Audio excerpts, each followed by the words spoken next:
This is a response to Pyrrho, your video to Metamorph. Pyrrho, I'm just kind of diving in here, hope you don't mind. But it's really about this new life, new life for old thing. The issue isn't about life, it's about sentience.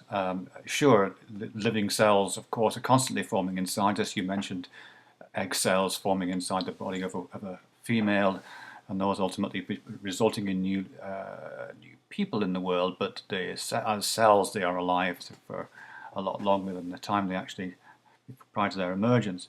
But the same is true of sperm cells, the same is true of skin cells. My stomach lining is alive and is shedding itself constantly. Sure, yeah, life is constantly pouring out of us in that sense and changing and metamorphizing into something else.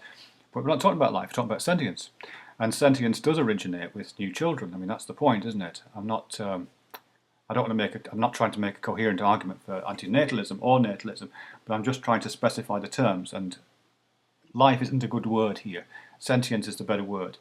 And in your terms, Pyrrho, I think you would have to acknowledge that, because you argue quite coherently in many cases for free will, for a sense of agency and a centre of individual intentionality, a viewpoint, a position in the world, a free agent.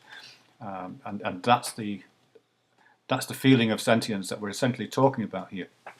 I wouldn't use the same language as you. I wouldn't use the free will language, but I don't think it's incoherent to claim free will on the one hand and to argue with life elsewhere. Because we're talking about that sentience, that whole free will thing that you talk about, is the currency that's being valued or undervalued or overvalued here. Thank you.